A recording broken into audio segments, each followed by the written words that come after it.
You to becoming your very own B2B superhero. This week, I'm joined by David Delaney, founder and CEO at Tenbound. David, how are you doing today? Joe, I'm doing great. I'm so excited to talk with you about this. Excellent stuff. So, the B2B villain that we're going to be taking on today, David, is the marketing ROI Grim Reaper. So, we're looking to how to destroy the marketing ROI Grim Reaper. Let me introduce this dastardly villain to you, David.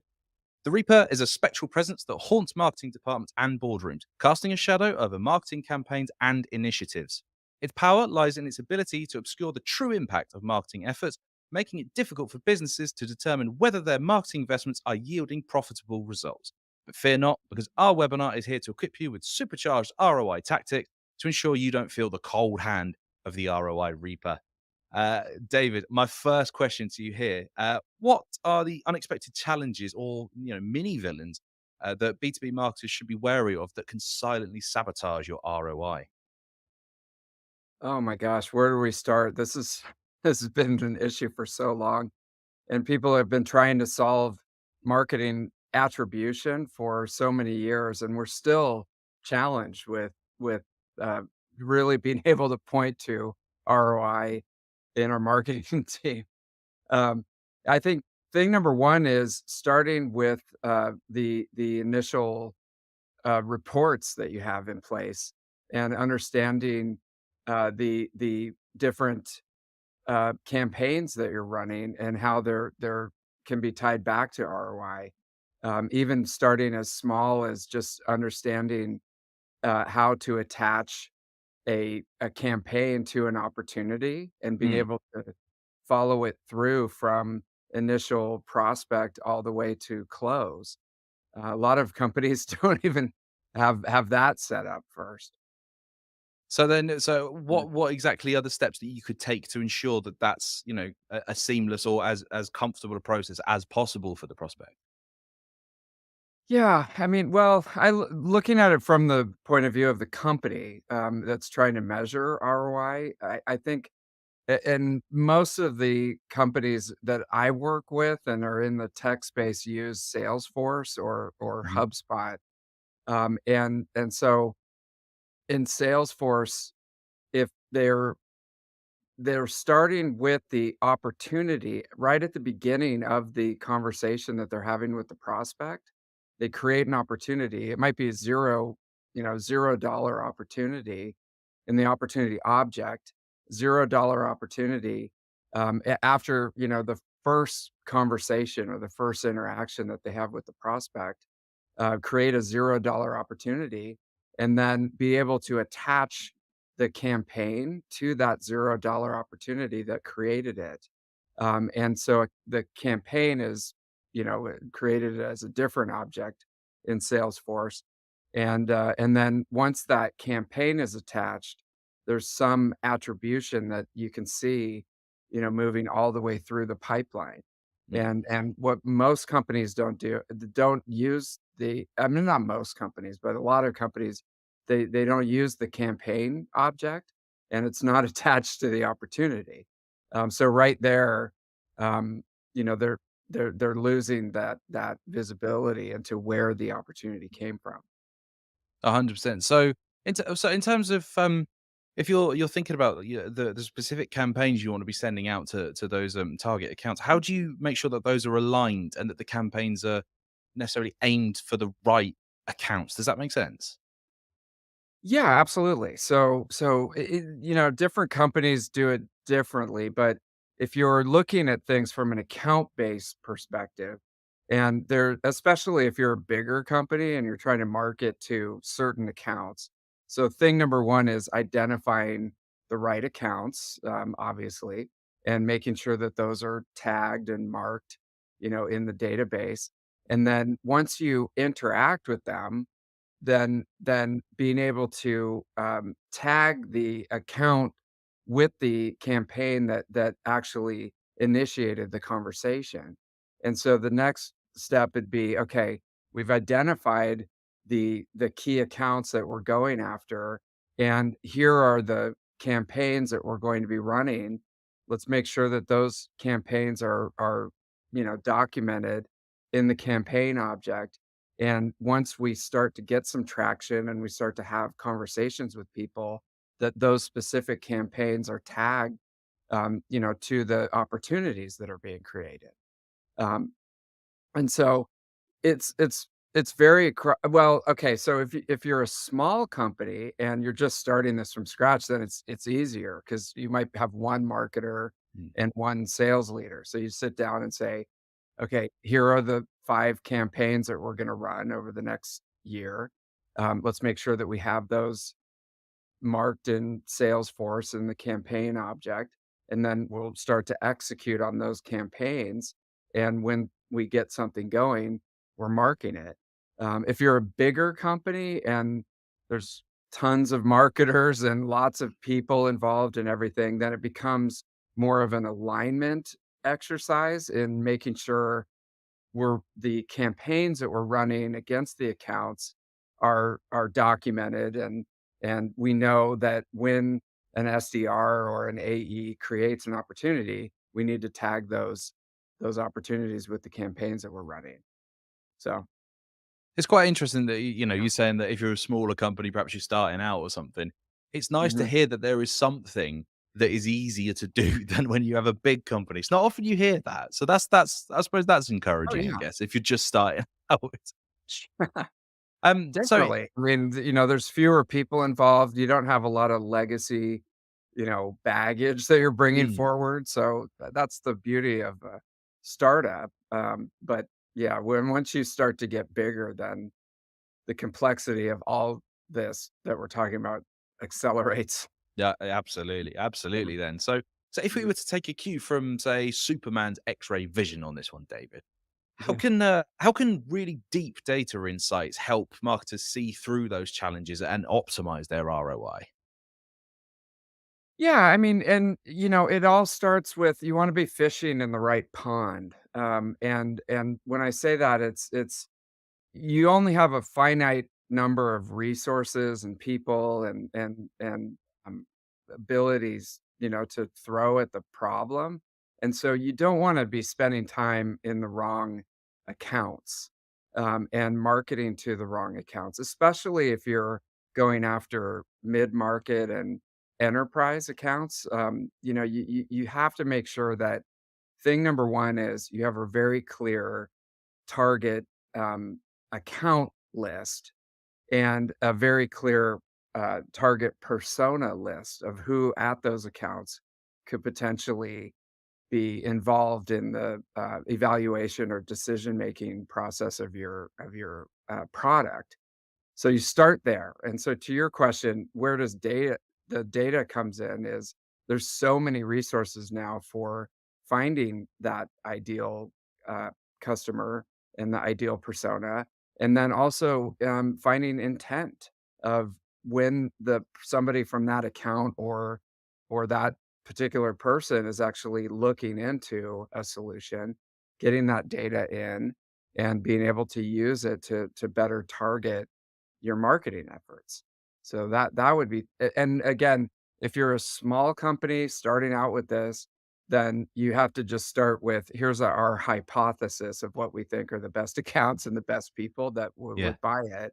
Start testing that. But definitely if you're a bigger company, you have more resources, then getting more, you know, uh, fancy with the all the different tools that are out there to help you do that.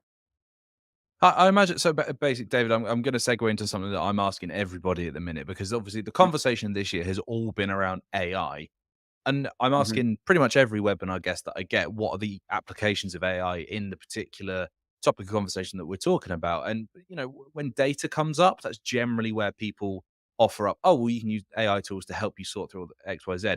Are there any other AI tools or applications that could help when you're trying to, make sure you maximize your ROI? Yeah, I mean, looking at it from a high level, the AI that we're usually talking about with marketing and sales is, looking at large language models and trying to take unstructured, and almost like an ocean of data and manipulate it into something that's useful for you.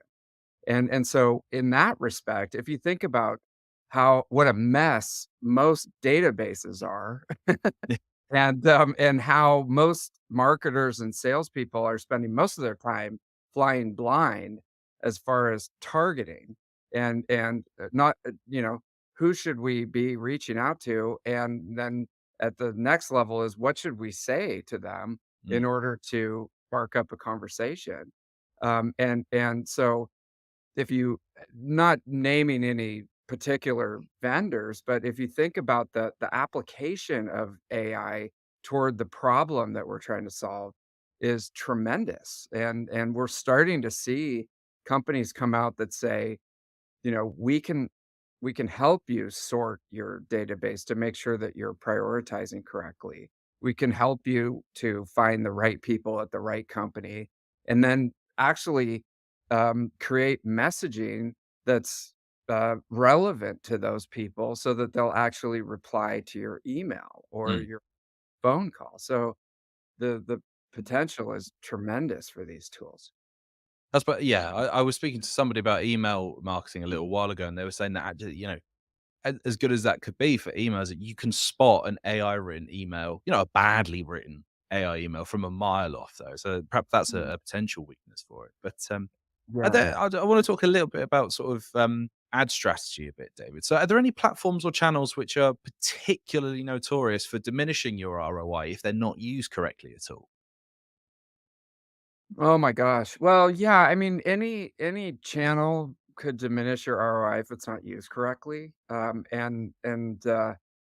You know, I the one that sticks out, and we're in the conference business, so I almost don't want to, say this, but if you do it right, it's conferences and attending live conferences can be your best ROI channel. So I'll give a plug first to investing in conferences, but if you do it wrong, it can really hurt because there's a lot of preparation Mm, and best practices that go into making sure that you get the best ROI from attending conferences and having a booth and doing the usual sponsorships. And you gotta be super careful about making sure that you can maximize that potential, I think. 100%. Yeah, the events they can get a little pricey, can't they? But we see great successes with our trade show attendance and that sort of thing. So Mhm. yeah, I'm Yeah. I'm a fan anyway. So Oh, good. Well, I'll send you the prospectus because we have a lot of why events. not? Amazing. Thanks, David. That's great. Yeah, Um, there you I mean, so obviously my sort of expertise, the place where I spend most of my time is in content creation. Indeed, we're on a webinar right now. Um, how can content creators become the superheroes of the B2B space and rescue diminishing ROI? What's important to include in your content? Oh my gosh. That's such a good question because that's another, you're asking about where should you really be careful with ROI. I think you could spend a lot of time and energy in content creation and not get the biggest, bang for your buck out of it if you don't do it right. So it's a really good question. Um, Content creators have a great opportunity in really understanding the pain points of the potential audience that's out there. And not if I think if you find yourself creating content in order to check a box on your end that, "Hey, we need a blog post today, where we need a webinar," "We need a podcast," then you can kind of go down a path that gets away from the audience and what's important to them and how you could potentially help them and then potentially help your company, to, eh, um get more leads and pipeline out of the content that you're creating. So I think the real opportunity is, as a content creator, becoming an expert in the problems that your potential audience is trying to solve, understanding that, talking to them, talking to customers, talking to your customer success people and your prospects, and really understanding that day in the life, and the problems that they're trying to tackle, and then using that to create content that's super relevant and helpful for people. Mm. I mean, I do hope that we sort of aspire to do that sort of thing, to add value with our webinars. And yes, we say we have our amazing superhero creative and that everything, which looks incredible. But we do genuinely want to offer out as many like tips and tricks on any sort of number of topics. So yeah, no, I 100% completely sympathise with the thinking there, David. Um, Definitely. Yeah, I mean, I would go back to your team and be like, when is the last time that we talk to our customers, talk to our prospects, talk to our customer success people who get all the complaints and have to listen to all the negativity all the time? And are we posting things that's helpful to this audience that they rely on and they want to keep going back and subscribe to your newsletter and they can't wait to hear from lead forensics, you know? They're helping me so much every day. I can't live without this. Like all these 10 other newsletters, I don't care about those because 'cause they're just obviously an AI, created a blog post, blah, blah, blah. But, the opportunity is awesome, you know? Well, I mean, just to stick to the the idea of speaking to customers and that sort of thing. So, how can customer centricity save the day for marketing ROI? How do you leverage social proof and that sort of thing? Oh my gosh, it's so, so critical.